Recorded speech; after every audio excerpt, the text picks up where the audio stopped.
Assalamualaikum warahmatullahi wabarakatuh. Waalaikumsalam warahmatullahi wabarakatuh.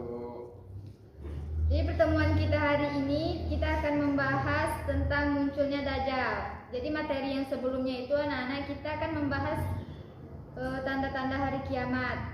Jadi munculnya Dajjal ini termasuk ke dalam tanda-tanda hari kiamat juga ya anak-anak. Ya Bu. Ya Bu. Jadi anak-anak, kalian sudah tahu siapakah Dajjal? Belum tahu Bu. Baiklah, Ibu akan jelasin sedikit ya. Dajjal adalah seorang manusia yang merupakan keturunan bangsa Yahudi Madinah dan dilahirkan pada masa hidupnya Nabi Muhammad SAW oleh orang-orang Arab.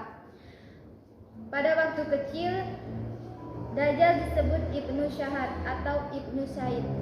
Setelah besar, bentuk badannya melebihi manusia pada umumnya dan tidak ada seorang pun yang dapat membandinginya.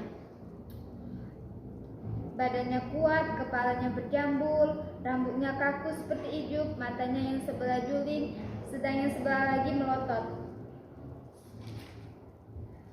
Kemudian, Dajjal adalah seorang penipu yang sangat cerdik.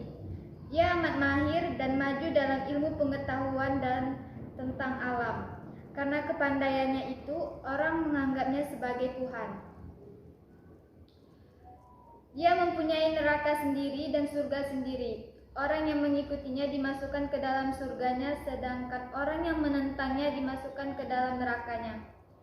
Dia mengembara ke seluruh pelosok dunia dengan melakukan pemaksaan untuk mengikuti kekuasaannya dan kepercayaan kepadanya.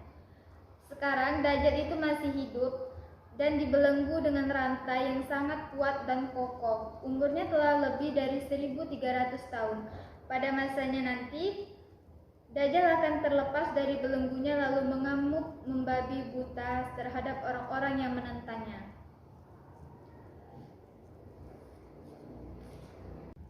Baiklah anak-anak, tadi kita sudah membahas tentang munculnya Dajjal atau siapakah Dajjal itu. Dan sekarang kita lanjutkan,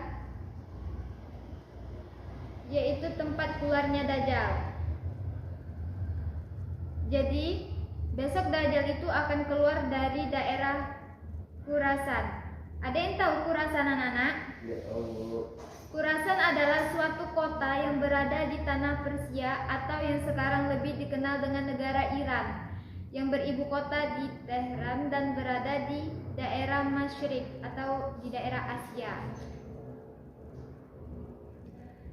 Kemudian pada waktu Dajjal terlepas dari belenggu, tingginya hanya 10 zirah, tingkah lakunya seperti tingkah laku orang soleh dan mengajak kepada kebajikan, banyak orang yang mengikutinya.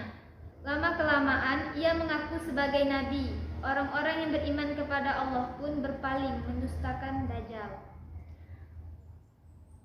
Karena orang yang beriman mengerti bahwa setelah Nabi Muhammad SAW tidak akan ada nabi yang baru, akhirnya setelah perjalanan Dajjal sampai di Kalah, yaitu suatu daerah antara Irak dan Syam. Ia mengembar-gemborkan ke sekelilingnya dan mengaku dirinya sebagai Tuhan yang bisa menghidupkan dan bisa mematikan dengan menciptakan kejadian-kejadian yang menyalahi adat atau tidak masuk akal.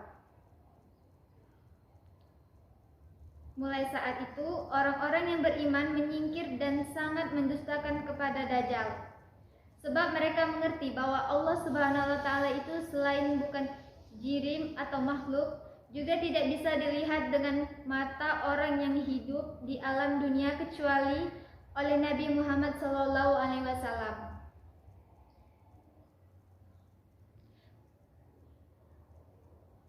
Saat beliau Miraj, sedangkan Dajjal selain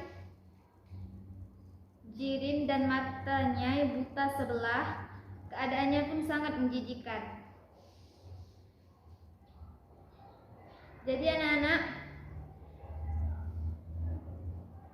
kalian mengerti tidak apa yang Ibu baca tadi?